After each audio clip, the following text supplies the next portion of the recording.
كل الناس بتعمل فتة اللحمة في العيد. احنا هنعمل فتة الكوارع. يلا بينا. دلوقتي معايا اتنين رجلين كوارع حلوة جدا امامية. خدوا الامامية دايما، ما تاخدوش الخلفية عشان بتبقى رفيعة شوية. هغسلها غسلة نظيفة جدا يعني. بحطها بقى، بنقعها في مية وخل وليمون وملح وسكر واسيبها شوية ساعتين كده لحد ما تنزل الزفارة بتاعتها. وهستخدم بقى التركه بتاعتي المهمه جدا اللي انا بعملها، ان انا بغليها في ميه كده 10 دقايق بره عشان برضو اكمل نظافتها. وبعد كده بكب الميه دي وبشطفها، وهحضر بقى الميه اللي انا هعمل فيها الشوربه بتاعتها. معايا حله بقى اللي هي حله ضغط او اي حله لو عندك متوفره. ومعايا بوكيه جرنيه بتاعي، البصل والجزر وطماطم، وطبعا ورق لورا، حبهان، فلفل. وهنزل الكوارع واقفل عليها واسيبها بقى. يعني بتبقى حوالي ساعة في حالة الضغط دي، وبتستوي، بتبقى زي الفل وطعمها حلو جدا واحلى شوربة. دلوقتي في حلة على النار، هاخد بقى معايا كده حوالي 5 6 فصوص توم كبار، وهفرمهم واحمرهم. وبعدين احط عليهم بقى معلقة خل كبيرة. وبعدين انزل بالطماطم، عصير الطماطم بتاعي، وملح وفلفل، ومعلقة سكر صغير. وهبدأ بقى اسيبها تتسبك، وممكن احط بهارات، ال7 بهارات، معلقة صغننة او نص معلقة صغيرة. واسيبها تتسبك كده معايا. وهو ده الصوص بتاع الفتة اللي انا هستخدمه. طبعا هي فتة خل وتوم معروفة. حلة تانية بقى هشوف هعمل الرز ازاي. هحط معلقة سمنة كبيرة، سيبها كده تتقدح، وبعدين احمر الرز واشوحه شوية كده عشان ما يعجنش معايا. دي الطريقة اللي تخليه تضمن ان هو عمره ما يعجن، عمره. لان انت هتشوحيه كله كده مع بعضه شوية لحد ما يبدأ يتغلف بكل السمنة بتاعتك. وبعد كده مية مغلية تضيفيها بتاع عادية جدا، وتسيبيه يتشرب شوية ملح وشوية زيت عشان يلمع كده. وخلاص، هي دي طريقة الرز، سهلة جدا. ودي اسهل طريقة بتخليه مش معجن ابدا معاكي، والرزاية برزتها كده وطعمها حلو جدا عادي، رز عادي. معايا بقى رغيفين بلدي علشان اعمل الفتة الحلوة بتاعتنا، ام خل وتوم. وهبدأ بقى اقصهم كده مربعات صغيرة بالمقص بتاعي.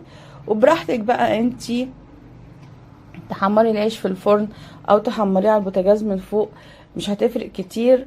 هو في جميع الاحوال بيكون يعني لما بيتحمص كده بيبقى طعمه حلو. انا هعمله على البوتاجاز قدامكم من فوق علشان تعرفوا الطريقة. سهل جدا. معلقة زبدة كبيرة قوي، عليها معلقة زيت. وهاخد بقى العيش بتاعي واحمره، وافضل كده جنبه لانه بيتحرق، اقلب فيه طول ما هو النار عالية عليه لغاية ما يقرقش معايا كده ويتشوح، يبقى طعمه حلو جدا. هاخد بقى شوية من الصوص بتاعي، بصلاية كده مفرومة صغننة، واحمرها مع الزيت او معلقة سمنة. وهاخد شوية من الصوص بتاعي اللي انا عملته، دي حتة زبدة تانية عشان ازود. هاخد شوية من الصوص اللي انا عملته، صوص الفتة اللي هو بالخل والثوم والطماطم، على البصلاية بعد ما اشوحها. وهقول لكم هعمل بالصوص ده دي كمان يعني طريقة حلوة جدا للكوارع، هتحبوها قوي وهتدمنوها الطريقة دي، وهتحبوا الكوارع. وانا ما بحبهاش بالطريقة دي هيحبها ويحب ياكلها. هسيب الصوص بتاعي كده، هزوده شوية مية واسيبه يتسبك على النار. واشوفه بقى برضو اظبط الملح بتاعه والفلفل فقط لا غير، يعني ما بحطش حاجة كتير تانية. واسيبه يتسبك شوية كده، وبعدين هشوف هعمل بيه يعني انا مسيبوش يعني ينشف، خليه في ميته شوية. الكوارع بتاعتي اهي استوت زي الفل اهي، تحفة جدا. والشوربة شكلها حلو قوي قوي قوي، وطعمها خطير، والكوارع مستوية. يعني عايزة اقول لكم خطيرة وجميلة جدا. هحط الملح بتاعي بقى بعد ما تستوي طبعا، لان هي يعني لو حطيت الملح في الاول يعني هتاخد وقت طويل جدا على ما تستوي. دلوقتي بقى في طاجن بره كده هاخد جزء من الكوارع بتاعتي، وهبدأ اضيف عليها الصوص اللي انا حمرت فيه البصلة من فوق كده، وادخله الفرن. مش ممكن على حلاوته وجماله والطعم الخطير بتاعه، طريقة تحفة جدا. وادي بقى الكوارع اهي، والشوربة بتاعتها بقى تاكليها كده بالهنا والشفا. حلوة جدا لكل الامراض بتاعة الركب والخشونة والمفاصل والآلام. والله علاج. يعني جربوا تاكلوا القطع الكوارع نفسها، فعلا بتجيب نتيجة جدا، لان هي عبارة عن جيلاتين، وهو ده اللي بيكون موجود بين المفاصل في الركب، فبيعززه وبيخلي خلينا كده نعرف ايه نمشي.